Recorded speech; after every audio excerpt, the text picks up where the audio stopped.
கிறிஸ்துவுக்குள் அன்பானவர்களே, ஆண்டவராகிய இயேசு கிறிஸ்துவின் நாமத்தினாலே உங்களை நான் வாழ்த்துகிறேன். நாம் இந்த காலகட்டங்களில் லெந்து நாட்களை அல்லது தபசு நாட்களை அனுசரித்து கொண்டு வருகிறோம். அதன் அடிப்படையில் உபவாசத்தை குறித்த செய்திகளை நாம் வேதத்தின் அடிப்படையில் நாம் தியானித்து கொண்டு வருகிறோம். இந்த நாளில் பழைய ஏற்பாட்டில் உள்ள எஸ்தரின் புத்தகம் 4ஆம் அதிகாரம் 16ஆம் வசனத்தை தியானிக்க இருக்கிறோம். எஸ்தர் 4:16. நீர் போய் சூசானில் இருக்கிற யூதர் எல்லாம் கூடி வரச் செய்து 3 நாள் அல்லும் பகலும் புசியாமலும் குடியாமலும் இருந்து எனக்காக உபவாசம் பண்ணுங்கள். நானும் என் தாதிமாரும் உபவாசம் பண்ணுவோம். இவ்விதமாக சட்டத்தை மீறி ராஜாவினிடத்தில் பிரவேசிப்பேன்.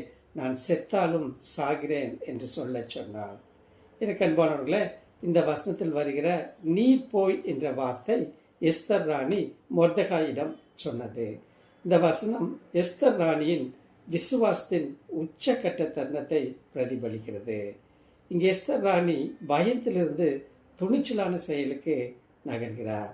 தனது உயிரை பணயம் வைத்து அரசரை அணுகுவதற்கு முன் 3 நாள் உபவாசம் மேற்கொள்ளும்படி அழைக்கிறார்.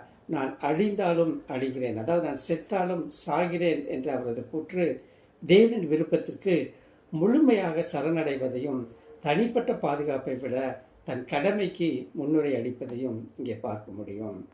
எனக்கு அன்பான தேவனுடைய பிள்ளைகளை, இந்த வசனத்தை தியானிப்பதன் மூலமாக 3 மிக முக்கியமான ஆவிக்குரிய காரியங்களை நாம் கற்றுக்கொள்ள இருக்கிறோம். முதலாவதாக கூட்டு உபவாசம் மற்றும் பிரார்த்தனை. எஸ்தர் சூசாவில் உள்ள யூதர்களை 3 நாள் உபவாசத்தில் தன்னுடன் சேர அழைக்கிறார்.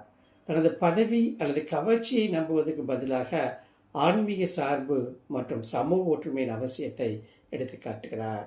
இரண்டாவதாக தெய்வீக இறையாண்மைக்கு அடிபணிதல். நான் செத்தாலும் சாகிறேன் என்பது இது என்னுடைய விதி என்று சொல்கிறார்களே, அதை போன்றல்ல. இது விதி விவாதம் அல்ல. உதாரணமாக அக்னி சூளைக்கு முன் தானியேலின் நண்பர்கள் செய்ததைப் போலவே தேவனின் திட்டத்திற்கு விட்டு கொடுத்த ஒரு அர்ப்பணிப்பை எஸ்தரின் வாழ்க்கையில் பார்க்க முடியும். மூன்றாவதாக இதோட துணிச்சலான செயல். எஸ்தர் தனது அழைப்புக்கு செயலற்ற பாதுகாப்பிலிருந்து செயலில் ஆபத்தான கீழ்ப்படிதலுக்கு மாறுகிறார்.